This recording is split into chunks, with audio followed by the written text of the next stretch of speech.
ನಾವು ಕೊಬ್ಬರಿ ಬೆಲೆ ಏರಿಕೆ ಆಗಬೇಕು,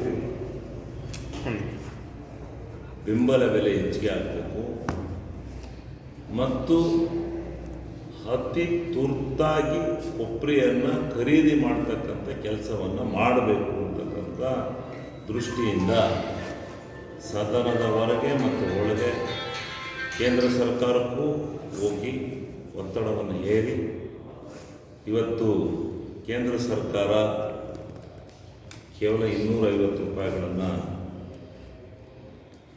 ಜಾಸ್ತಿ ಮಾಡ್ತೀವಿ ಅಂತಕ್ಕಂಥ ಮಾತನ್ನು ಹೇಳಿದೆ. ಅದನ್ನು ಸ್ವಾಗತಿಸೋಣ. ಆದರೆ ನಮ್ಮ ಉದ್ದೇಶ ಇರ್ತಕ್ಕಂಥದ್ದು, ನೀವು ಕೊಬ್ಬರಿ ಬೆಲೆಯನ್ನು 250 ರೂಪಾಯಿ ಹೆಚ್ಚಿಸ್ತಕ್ಕಂಥದ್ದಕ್ಕಿಂತ ಹೆಚ್ಚಾಗಿ ಅತಿ ತುರ್ತಾಗಿ ಕೊಬ್ಬರಿ ಖರೀದಿ ಕೇಂದ್ರಗಳನ್ನು ಪ್ರಾರಂಭಿಸಬೇಕು. ಇಲ್ಲ ಅಂದರೆ ಜನ ಸಂಕಷ್ಟಕ್ಕೆ ಸಿಕ್ಕಿದ್ದಾರೆ. ಕೊಬ್ಬರಿ ಎಲ್ಲ ಉಳ್ಳವರ ಪಾಲಾಗ್ತಾ ಇದೆ. ಇಲ್ಲೂ ಒಂಥರ ಬ್ಲ್ಯಾಕ್ ಮೇಲ್ ಕೆಲಸ ಶುರುವಾಗುತ್ತೆ. ಯಾರೋ ಜನ ಕೊಂಡ್ಕೊಂಡು ಇಟ್ಕೊಂಡು ಮನೆಯಲ್ಲಿ ಬಿಡುವಂಥ ಆತಂಕಕ್ಕೆ ಗುರಿಯಾಗುತ್ತೆ. ಅದರಿಂದ ನೀವು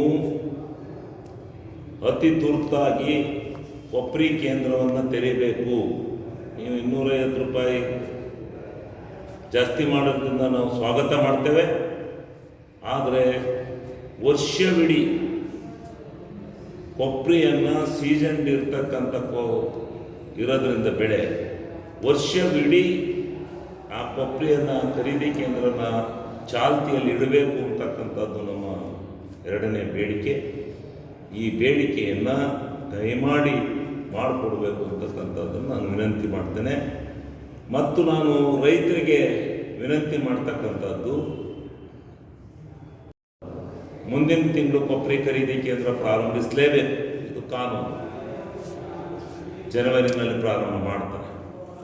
ಆ ಸಂದರ್ಭದವರೆಗೆ ನೀವು ಕೊಬ್ಬರಿಗಳನ್ನು ಮಾರಾಟ ಮಾಡಿ ಕಳ್ಕೋಬೇಡಿ ಅಂತೇಳಿ ರೈತರಿಗೆ ಯಾರೂ ಕೊಬ್ಬರಿಗಳನ್ನು ಕಳ್ಕೋಬೇಡಿ, ಮಾರಾಟ ಮಾಡಿ ಕಳ್ಕೋಬೇಡಿ, ಸ್ಟಾಕ್ ಇಟ್ಕೊಳ್ಳಿ, 1 ತಿಂಗಳುಗಳ ಕಾಲ ಸ್ಟಾಕ್ ಇಟ್ಕೊಳ್ಳಿ ಅಂತೇಳಿ ನಾನು ಮನವಿ ಮಾಡ್ತೇನೆ. ಕಾರಣ 12,000 ರೂಪಾಯಿ ಕೇಂದ್ರ ಸರ್ಕಾರದಿಂದ ಖರೀದಿ ಮಾಡ್ತಕ್ಕಂಥದ್ದಕ್ಕೆ ಬರ್ತಕ್ಕಂಥದ್ದು ಕೊಬ್ಬರಿ ಖರೀದಿಗೆ ಬಂದರೆ 1,500 ರೂಪಾಯಿನ ಸಿದ್ದರಾಮಯ್ಯನವರ ಸರ್ಕಾರ ಸಹಾಯಧನವಾಗಿ ಕೊಡ್ತಾ ಇದೆ.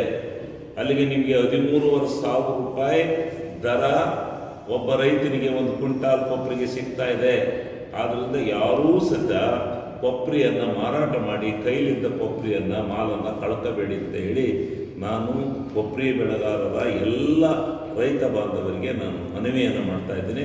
ಇದೊಂದು ಸುದಿನ ಬರುತ್ತೆ, ಅದಕ್ಕೋಸ್ಕರ ನೀವು ಕಾಯಬೇಕು ಅಂತಕ್ಕಂಥ ಮನವಿಯನ್ನು ಮಾಡೋದಕ್ಕೋಸ್ಕರ ನಾನಿವತ್ತು ಸೇರಿ ಇಲ್ಲಿ